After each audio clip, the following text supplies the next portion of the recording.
Kaze mu mwanya mwiza, umwanya udasanzwe, umwanya uko tuvugana ku majambo y'Imana, n'umwanya urimo imigisha, n'umwanya Imana yateguye ku bwawe, n'umwanya Imana yateguye ku bwanje.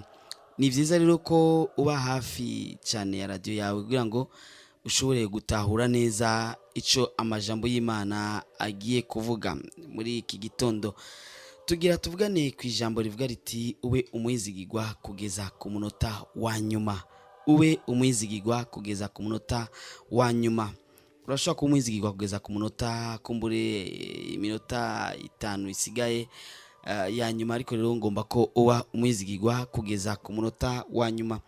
Reka dusome ano majambo y'Imana, dusome ano majambo y'Imana yanditse mu gitabo c'imigani igice ca 10 ku murongo w'9. Ndabibutsa rero ko kandi kuri mikro muri kumwe na Jackson Nkeshimana. Imigani 10 ku murongo w'9 havuga ati ugenda agororotse agenda amahoro, ariko ugoramisha inzira ziwe azomenyekana. Turasubiramo, ugenda agororotse agenda amahoro, ariko ugoramangisha inzira ziwe azomenyekana. Iyi si tubamwo ni isi irimo ibibazo vyinshi, ni isi ibabaje, harimo ingorane nyinshi. Ubuzima busigaye bwarazimvye, uko vyari biri kera siko bikimeze nk'ubu. Kera ibintu byose vyari bimeze neza kumbure, canke vyari bizimbutse, canke wasanga n'abantu ntibari bwaguke, wasanga ibintu byose umenga biracashoboka. Warasiga ikintu ngaho ukagisanga aho nyene, wararungikana umuntu amafaranga akayashikana, eka byose vyari bimeze neza. Ariko aho ibihugu bitanguye gutera imbere, aho ubuzima butanguye kuba bugoye cyane, kumbure abantu bakaba benshi cyane mu bisagara, byace bituma abantu benshi baba bata ubwizigirwa. Ico naco cyagaragaye neza kubera abantu bari bakirijwe kera, ubu basigaye bafata ugukizwa nk'ukumenga ni ikintu gisanzwe, ni nk'umuhari, ni nk'ikintu uba urimo cy'umuhari, izina ry'ishengero ryawe, izina ry'idini ryawe. Ngomba kuvuga hanini cyane ko ukwiye kuba umwizigirwa kugeza ku munota wa nyuma.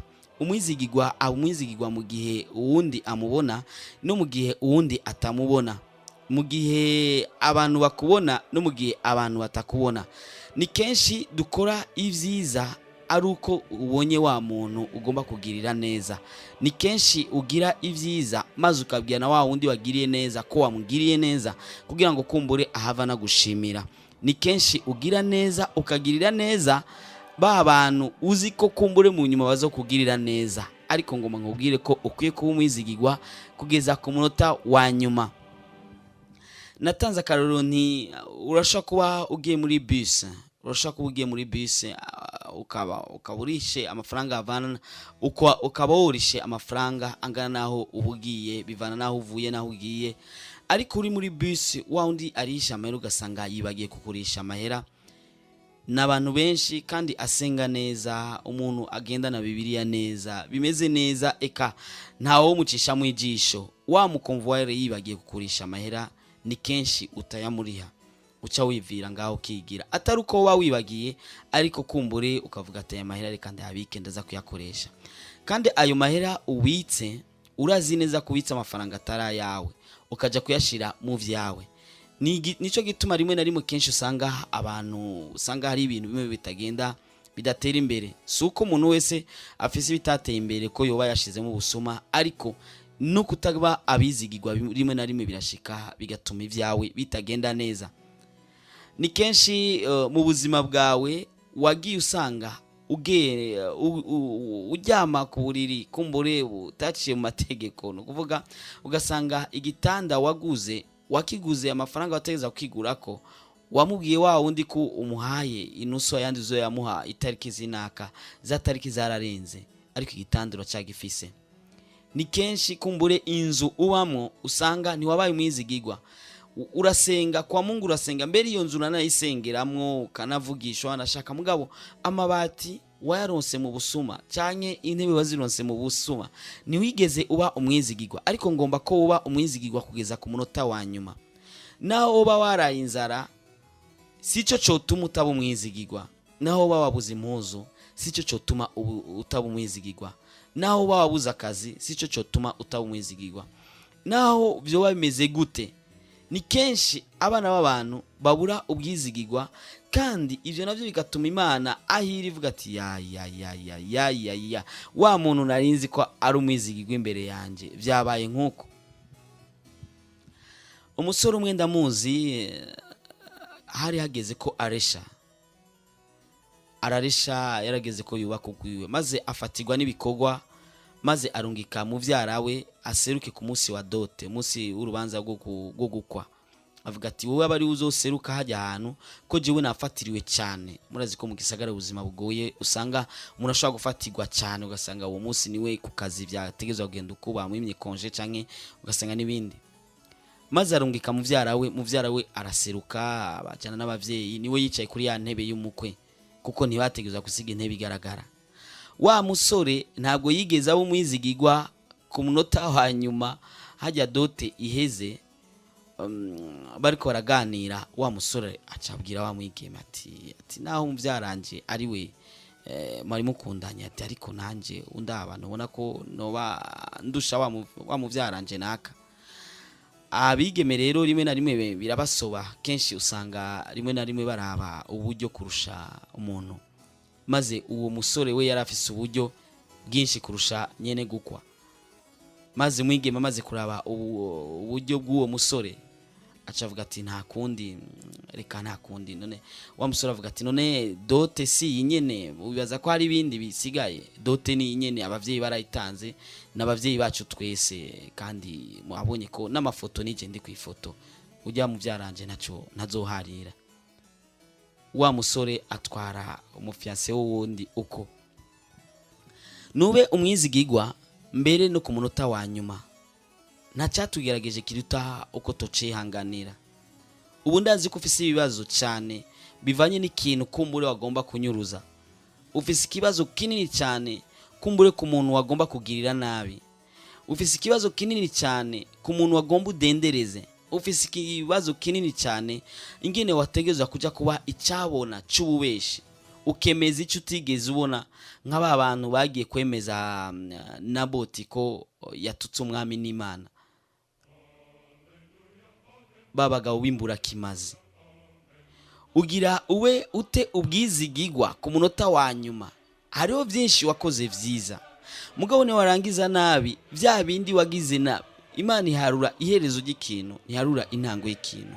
Watanguye neza, wabaye mu bihe vyiza, waravuze neza, warakoze neza, eka waravuze ubutumwa hose mu Burundi, mu Rwanda, muri Kongo, muri Tanzania, ahantu hose ruguru hagati mu gihugu waravuze ubutumwa, warakoze byinshi vyiza, mugabo uri kuratukwizigirwa mu kantu gatonya cyane. Winjiye muri restaurant, uraje gufungura, uratashuko wase kuriha. Uranyoye amata, ubabwiye ati ngo arabishe, uranse kuriha. Nubaye umwizigirwa.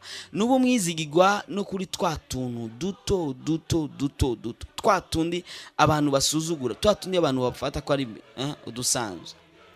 None nutaba umwizigirwa ku bintu bito, ibikomeye Imana nibiguha bizogenda gute? Nuzocisha abantu ku biti no ku mabuye. Nubu umwizigirwa. Uno munsi waronse icubahiro mu kazi, utanguye kumbure gucisha abandi ku biti no ku mabuye. Uno munsi uronse icubahiro mu rusengero urimo, utangiye gucisha abantu ku biti no ku mabuye. Nubu umwizigirwa kugeza hahandi no ku munota wa nyuma. Undi mwigeme yabaye, uno munsi ndaza gutanga uturero twinshi. Umwigeme yabaye yaronse mu fiancé, umusore mwiza agendesha indege, babandi ba pilote, maze bagira fiançailles y'imyaka 4. Yari imyaka myinshi. Umukobwa arabo mwizigirwa koko, kandi abantu bose barabibona. Murazi ko abagendesha indege bataguma mu gihugu kimwe, sico kimwe n'abagendesha umuduga, ashobora kugendesha Kamenge k'Inama, Ngagara ville, hafi mu gisagara. Mugabo bo urabona bava mu bihugu baja mu bindi. ugasanga abonetse nka rimwe mu mezi 6 niho aje kubana n'umufiance wiwe. Umwigeme araba mwizigirwa kugeza ku munota wegereye wa nyuma. Haragera umunsi wa mariage, barategura ubukwe bwiza kandi buryoshe cyane. Maze hasigaye nk'umunsi umwe habe mariage, haca haza undi musore arangura i Dubai, afise umunyamafaranga menshi arusha wa mupilota amahera, nyamuhungu agendera mu duga w'igihangange kose. Aza aje kuresha wa mwigeme ambwira ati waratevye, ejo kwa gatandatu niyo nzogira mariage. Aho rero abimubwiye kwa gatanu, ati ejo wa musore nawe ati oya je ntegeza kujana byanke bikunde. Aca musigira n'amahera mbere, ambwira ati urabona aya mafaranga uranzi jewe nja i Dubai kurangura, urazi ko ndangura ibintu bikomakomeye kandi mpambaye gose. Mwigeme ati yego ndakuzi. Ati mugabo rero mbwira umuntu muzogirana mariage ejo. Nyamwigeme ambwira ati ni mupilote yitwa naka. Ati wo, ati mupilote umuntu yama mu ndege. Ati ni rimwe cyangwa kabiri ukazobona indege irasambukiye mu kirere. Ati we ntuzi ko indege zamaze asambutse mu kirere, wowe ugomba gupfakara ukiri muto. Wa mwigeme yibagira ko na wa musore mu kuja kurangura i Dubai bagira mu ndege. Wa mwigeme ati tenasha, ati vyumbwiye nivyo. Acambwira ati ndagutoza umugambi. Ati wa musore nihagire umwanya wa mariage, hajya mu rusengo niba kubaza ati none ni wamwitoreye kuba ko mo kwibanira atagahato, atuzoca uvuga ati oya. Uvuze ati oya, ati jiwe nta kibazo, nivyahera je nzoca nzanda kuzane. Okay, umwigeme avuga ati okay ndabigira. Hageze kuwa gatandatu umwanya wa mariage kuko biraba, baravuga ati rero barabaza umusore ati niwe wamwikundiye umwigeme atagahato. Umusore ati yegome. Baje umukobwa ati niwe wishimiye uno musore atagahato. Atoya. Ati si wamwishimiye. Atoya simuje namwishimiye. None uremera ko mubana? Atoya je ndavyanse. Abantu barakoma induru, baraza baramuhanura mu matwi, uza nyina kaza kavuga mu matwi mwene wabo kinuke, bose bakamubwira ati je ndavyanse ndazi impamvu. Aho rero yishimiye wa musore aji Dubai. Wa mwigeme yari yabaye umwizigirwa imyaka 4. Hasigaye umunota umwe kugira ngo avuge ati ego, arahinduye ijambo avuga ati oya. Koko mariage irahomba. Mugabo umusore avuga ati je nta myanya yindi mvise yo kuresha, natakaje umwanya wo kuresha imyaka 4 yose. Kandi uraza abantu bagira mu ndege baja mu bihugu n'ibindi, afise abagenzi benshi, abazungu bari baje benshi, abahijya no hino bari baje benshi. Ati none bigende gute? Acabaza umwigeme, acabaza mu rusengero ati nta mukobwa yo bari ready, nta mukobwa yo bayiteguye kurongogwa ageze yoza akicara kuri intebe uyu nawe akahava. Aca umukobwa ari umushapu cyane, acavuga ati jewe. Acara mwitegeza asangana umuntu azi nta kibazo. Acavuga ati nimugenda hano ho kwihindurira impuzu wambara ijya kanzu. Umwigeme w'ikijuju akuye ya kanzu nziza y'ubukwe. Ni kintu abantu bose bifuza kubaka urugo. Mugabo we avuga ati ndindiriye wa wundi aje Dubai. Wa mwigeme aca arataha aguma mu cyumba iwe, abantu ko baguma bamutukagura. Arindiriye wa musore kwaza, maze bace bagira mariage yabo yindi agakura wa gatandatu kurikira. Wa musore ari mu nzira, wa wundi aje Dubai ari mu nzira ariko araza kuraba. Rero wa mwigeme amufelicite, amushimire ko yagize neza.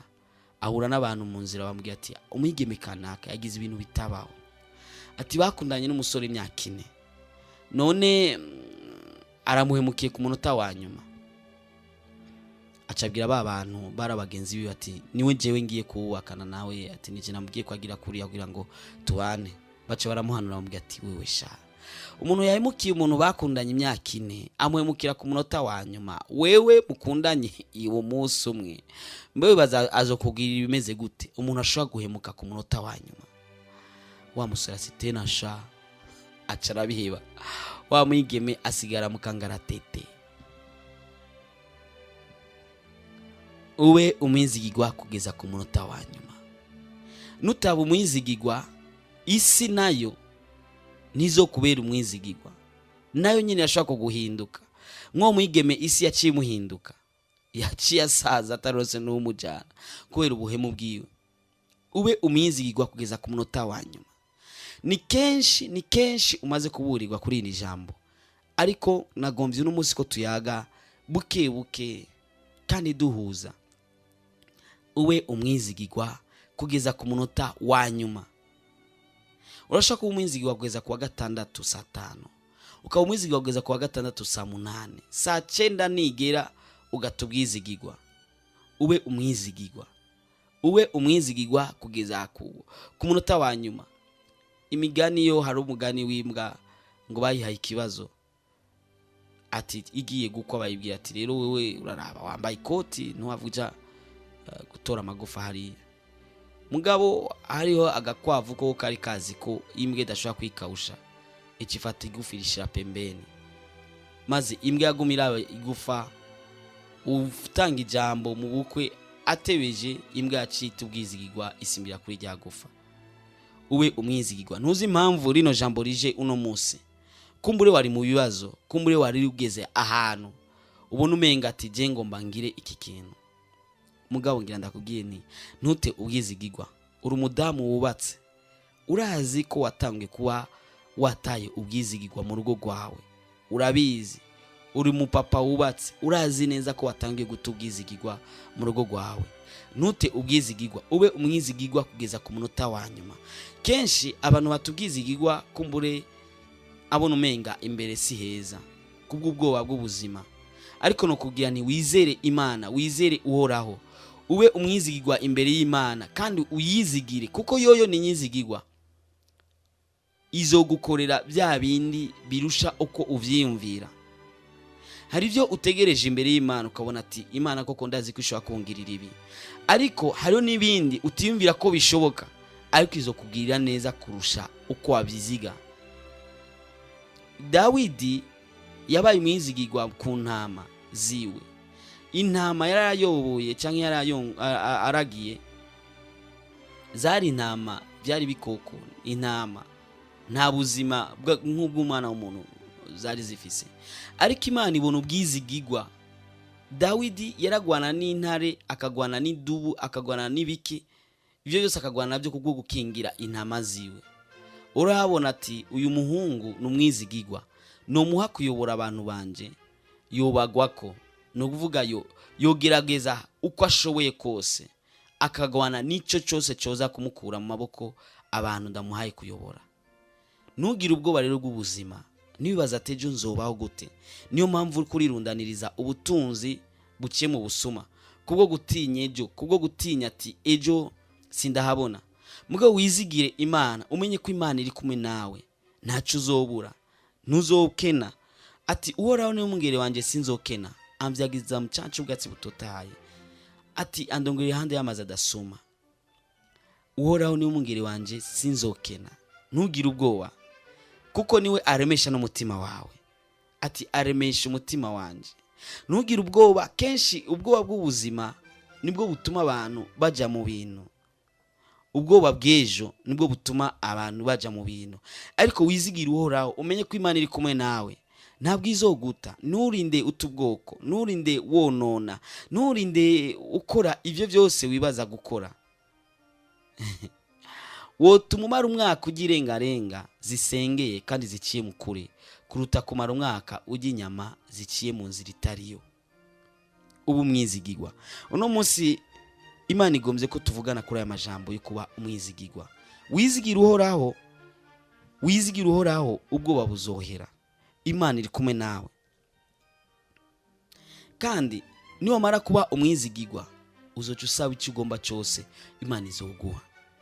Kubera ni byacu kandi turabirekuriwe, kuko idukunda kandi tubabaye, kandi irazi ibyacu. Kuba dufise Imana, ico cyonyine kiraduhagije. Kuba Imana iri kumwe natwe, ico cyonyine kirahagije. Kuba Imana ikuzi, ico cyonyine kirahagije. Nishobora kukureka. Umwana umwe niwe yagiye mu bwato. Mu bwato rero se niwe yari umudereva cyangwa umukapitene cyangwa ugendesha ubwato. Se yari ugendesha ubwo bwato. Maze ubwato haba imfunda myinshi cyane, umwana aratakaza, aragira ubwoba bwinshi, arasimbagurika mbere ku buryo yumva umenga yo kwita mu mazi. Maze abantu bari ngaho bacabwira wa mwana, bamubwira ati tekereza. Umwana avuga ati ndafise ubwoba, bacamwereka uri imbere agendesha ujya bwato. Urabona umuntu ariko agendesha bujya bwato, niso tekereza sha. Umwana acaja hasi aricara, tekereza, ubwoba burahera. Maze imipfundi iheze, wa mupapa araza, aza kuraba umwana wiwe, aravye asanga umwana atekereje, nta n'ubwoba nta n'ikintu na kimwe, nta n'ingorane. Aramubaza ati mwana, ko watekereje ko atabwoba? Abantu bakuze, hari abandi bakuze bari bagize ubwoba, abandi bita mu mazi, abandi. Ati icyandemesheje, mwana arishura papa we ati cyandemesheje, ati nubwo hobaye imifundi imeze gute, ati mugabo nakubona niwe wabigendesha, nta kuntu wari kwemera ko nogwa mu mazi. Amen. Natwe nitugira ubwoba, dufise papa wacu ni wayoboye ubwato, ntabwo bugira. Nugira ubwoba kuko arakuzi kandi agufitiye umugambi mwiza. Nurinde wonona, nurinde uta ubwizigwa, nurinde ukorora iyo nda ngo nuko wayitwaye yigitwarire. Nurinde ubwira ujya mukobwa ngo akorora ijyanda kubera wamuteje inda. Nurinde ukora ivyo byose. Ni wizigira uhoraho, ejo hawe ni heza. Sema amen. Ejo hawe ni heza. Nugira ubwoba butuma utubwizigirwa. Hari umudamu umwe yigeze gushinga intahe, yarafise inzu, yarakeneye kugura inzu. Maze yarabikeneye cyane, yaramaze imyaka arondera inzu, akarondera inzu ihwanye n'ivyo agomba kabura. Rimwe ugasanga iri kure y'urusengero hasengera, ahandi ugasanga iri kure y'akazi, ahandi ugasanga yubakitse nabi, ahandi ugasanga iri mu quartier imbi adakunda. Maze umunsi umwe agwa ku nzu nziza akunda ihwanye n'amafaranga afise. Maze barumvikana na nyine inzu ko bagiye kwigura, barandikiranira, hagera ko baja kwa notere kugira ngo bandikishe baheze. Maze ujya nyine inzu amuha urufunguzo. Wa muntu araryoherwa cyane ko uwo munsi aza kuronka urufunguzo rw'inzu. Maze ku munota wa nyuma basanga wa wundi agurisha inzu hari urupapuro rwa parcelle atashoboye gutanga. Bigaragare ko uwo munsi ivyo kugura bitaza gukunda. Baca babaha isango kwa notere, babaha isango y'indwi ikurikira. Wa mama yarakeneye inzu acabura amahoro kurusha uko vyari biri. Mugabo uwo munsi nyene acaca gusenga, yumva ijambo rivuga riti ntugire ubwoba, Imana ni inyizigirwa, ivyawe nibizi kandi irazi ivyawe byose. Umama yaramaze kugira ubwoba ati noneho nari nzi ko nakironse inzu. Mugabo amaze kumenya ko Imana izi ivyiwe byose, iyo ndwimo yari yamunaniye kuyihanganira, yashowe kuyihanganira kuko azi ko ari se afise byose. Cyari gishinga ntaye yashinze. Ntugire ubwoba rero, ntugire ubwoba bw'ubuzima bitume ukora icyaha. Ubu mwizigirwa, wowe umwigeme, ubu mwizigirwa kugeza ku munota wa nyuma. Wewe wa musore, ubu mwizigirwa kugeza ku munota wa nyuma. Hari imera uzoronka imbere y'Imana kubw'ubwizigirwa, kandi wizere ko Imana ibishoboye. Urazi ukwizera ni kiraro gihuza umuntu n'Imana, sawa? Ariko kutizera ni gihome kija hagati y'umuntu n'Imana. Sinzi ko bitahura. Ukwizera ni kiraro canke ni gitarugwa, bivana ico cyose ni kirundi, ni kiraro gihuza umuntu n'Imana, nuko kwizera. Mugabo kutizera, ubwo bwoba, kutizera n'ubwoba ni nkaco kimwe. Kutizera ni gihome kija hagati y'umuntu n'Imana. Kuraho rero ico gihome gituma uja kure y'Imana, kigatuma wiyumvira vyinshi, maze gatuma utanubwizigirwa, ukabona ko menga Imana ntakizoshobora. Reka wicishirize muri iyi nzira itari mu mategeko. Ora gukunda kandi agomba kugirira neza. Nurabe ibibi canke amasheke wagize. Waragize amasheke menshi, warananiwe henshi kenshi, kandi ivyo byose byatumye ucika intege, bituma wumva umenga wafata ingingo yo kutaba umwizigirwa. Uwahuri ivyo urimo birateye agahinda, kukuzi apana umuntu, Imana kukuzi arabona aho ugeze. Abantu bo babona ko ari vyiza, babona ko umeze neza, babona ko urimo mu bimeze neza. Mugabo ubu mwizigirwa kuko warataye ubwizigirwa, ubu mwizigirwa kugeza ku munota wa nyuma. Igihe cy'intambara y'isi yose, igihe Hitler yatera amabombe mu bihugu hirya no hino, hari igihe yateye amabombe menshi i Londres, maze umwami yatwara igihugu cy'Ubwongereza acatanga itegeko ko mu makartier, hari amakartier yari ko arategwa amabombe menshi, acatanga itegeko ko abana bose babakura mu makartier babashire muri train abereka aho baje. Maze umumama umwe arabwira abana ko bakwiye kugenda, abana baranga bavuga ati turaguma ngaha dupfane.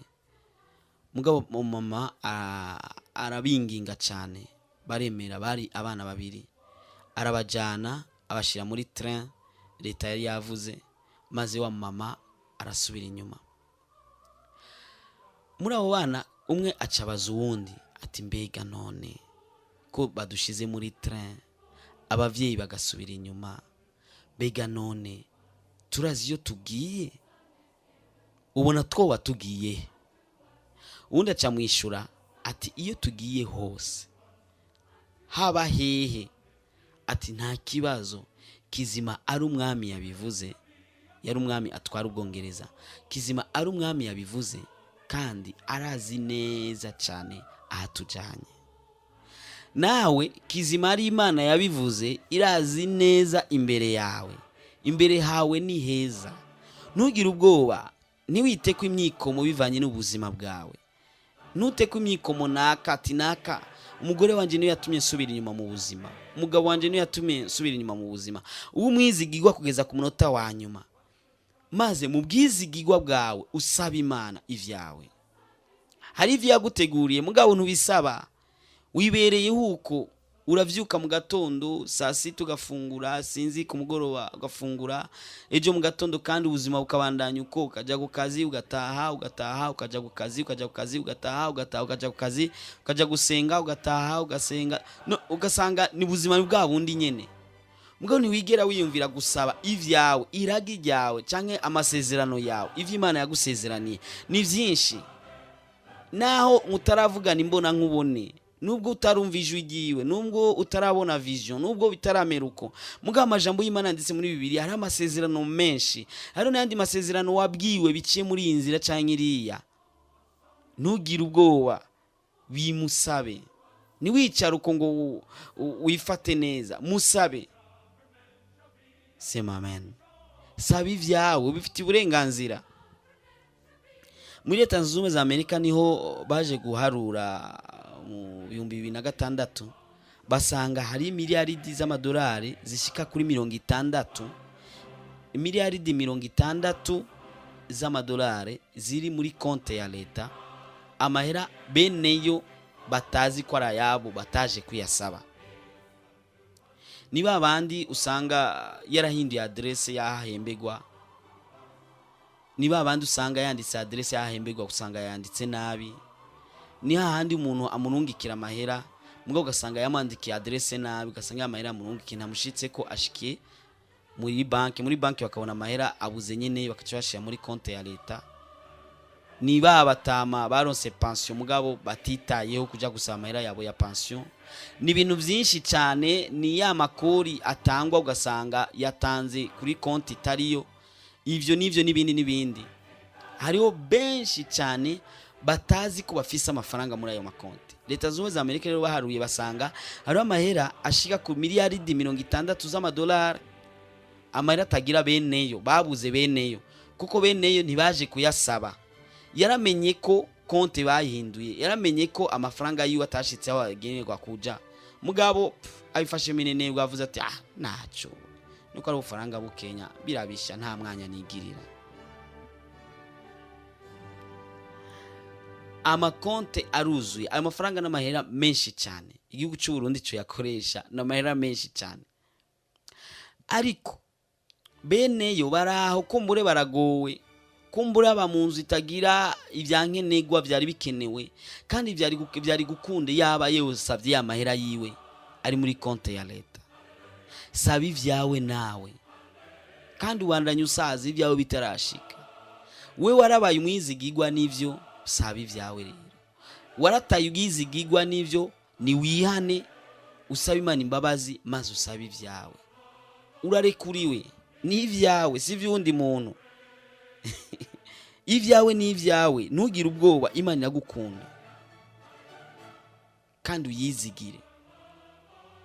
Uyizigire gose kuko ivyo zi gukorera ni vyiza cyane. Ndaguha akarorero kandi uno munsi natanze uburorero bwinshi. Ugiye kwa muganga, si kenshi ujya kwa muganga ngo uramuzi izina, urazi neza nuko yavyigiye, urazi neza. Oya, umusanga yambaye yakanzu yera, ugasanga afise cya gipimo mu izosi, ukamubwira ukamudondagurira, ukabona yanditse ku rupapuro, maze akacaguha urupapuro, ukavyizera ko ivyo kwandikiye ari byo, maze ukaja muri farumasi ukagura imiti. Wa wundi ayidandaza ntuzi aho yayikoreshereje, ntuzi aho yayiranguriye, ntuzi ko bimeze gute, mugabo ukavyizigira ko ari muganga yavyanditse, uravyizigiye. Usanze wa wundi adandaza imiti nawe ko adandaza imiti, ivyo byonyine bigutumye uvyizera, maze akaguha ya miti, akagura ati unywe kamwe mu gatondo, kandi saa sita, kandi ku mugoroba, kandi ukabinywa uko nyene, kandi ukavyizigira. Ariko hora Imana yawe yama yakubwiye amajambo ngo ntuyizigire, ntuyizere, ugasanga ufise ugukekeranya. Muganga ubona n'amaso yawe n'umuntu nkawe, uramwizigira cyane, kandi wa muti ukawizera cyane, kandi ni vyiza gose, kandi kenshi murakira. Ariko Imana kubera itaraza ngo yibore n'amaso ikore ko n'ukuboko, ufata umengana ibintu bizoba mu myaka iri imbere ya kera gose. Ariko umwizigiye ukamwereka ivyawe byose, ukanamubwira ikiri ku mutima, ivyo azokora ni vyinshi cyane. Ubu mwizigigwa, nimba warataye ubwizigigwa, ndagusaba ko wokwihana no munsi. Imana ikugirire neza kandi iguharire, maze nawe umaze kuja mu rwego rw'abizigigwa usabe ivyawe, wereke ubwizigigwa bwawe. Warabaye umwizigigwa, ivyo yagutumye warabikoze, none nta mpamvu nimwe yoreka kuguhezagira, nta mpamvu nimwe yotuma areka kukwishura. Agiye kukwishura kandi warugeze ku munota wa nyuma. Nkubwiye ni ubu mwizigigwa kugeza ku munota wa nyuma, warugeze ku munota wa nyuma. Reka Yesu akugiye neza. Reka tumvize kano karirimbo, nawe witunganye, usaba Imana imbabazi, uyibwire ndaza kugusengera mugabo wewe ubwawe muno mwanya uyibwire. Umubwire ati mwami ngwanirira, ngeze ku munota wa nyuma, ngeze ahatemba. Ibibazo ni byinshi byatumye ngomba guta ubwizigigwa. Hari ibintu byinshi byatumye ugomba guta ubwizigigwa. Ivyo byose ubidondere Uhoraho ni mwiza kandi agira neza, kandi agiye kugirira neza, kandi mu gitigiri cy'abagiragirire neza nawe urimwo, kandi si kera ni vuba cyane. Reka tumvize kano karirimbo.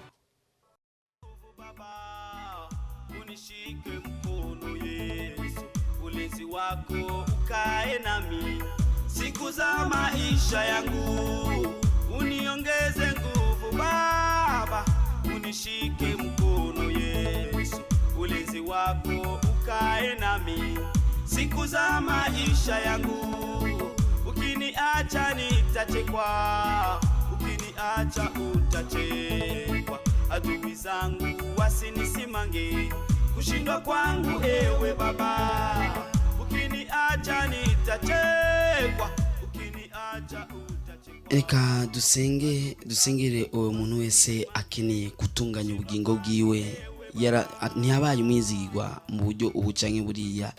Rero no mwanya mwiza wuko yoba umwizigigwa, Imana ikamuharira ivyaha byose n'ibicumuro vyiwe byose, maze n'uwabaye umwizigigwa ashobore gusaba Imana imugire neza, imwishure mu masengesho yiwe, kandi umwereke ubwizigigwa bwawe aho bwabaye, maze nawe agira icyo akora mu bugingo bwawe. Ko ni Imana idukunda, ikeneye kandi ko tunayizigira nayo nyene kugira ngo ishobore kugira icyo idukoreye. Reka dusenge. Mana data uvyagiye ahera hawe, turagushimiye mwami kukugira neza, kuko dukunda, kuko seruka mu bihe bigoye no mu bihe bitagoye, useruka mu gihe abantu baduhunze, useruka mu gihe byose vyananiranye, kandi uraboneka mu bihe byose, izuba ryatse, imvura iguye, mu gihe atana kimwe gihari, mu gihe turi mu misozi, mu gihe turi mu biyaya, mu gihe tuba mu bisagara, mu gihe tuba mu caro, mu gihe tuba aho tuba hose, wamuri hafi yacu.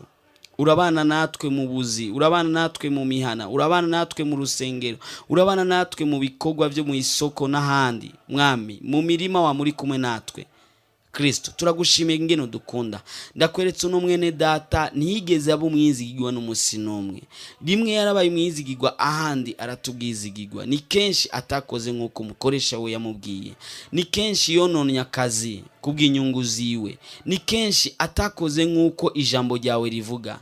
Ni kenshi atigeze akwegera nk'uko byategerezwa kuba. Ni kenshi atakoze neza mu ncamake. Ewe Yesu, yagusavye imbabazi, mugirire neza umuharire, amaraso yawe amweze, maze ndamusabiye cyo kimwe n'uyu wundi yabaye umwizigirwa, ubashe kubishura ku masezerano wabasezeraniye. Yesu, warasezeranye biciye mu ijambo ryawe, warasezeranye biciye aha na hariya, warasezeranye mwami ngomba kushitsa, kuko uri Imana ishitsa amasezerano. Uri Imana useruka mu gihe byose vyanse, uri Imana ugaragara mu gihe byose vyananiranye. Mwami, mu gihe abantu bose banyegeye, mugabo wewe urashobora kuseruka kandi abantu bose bakakubona kandi ukagigaragaza kuri Imana. Ndagusavye nizeye kuza kubikora, ni mu izina ryawe ryera Yesu Kristo mwami n'umucunguzi wacu, amen. Mwari kumwe na Jackson Nkeshimana. Yesu aguhezagire, Yesu aguhezagire, Yesu aguhezagire, Yesu aguhezagire, Yesu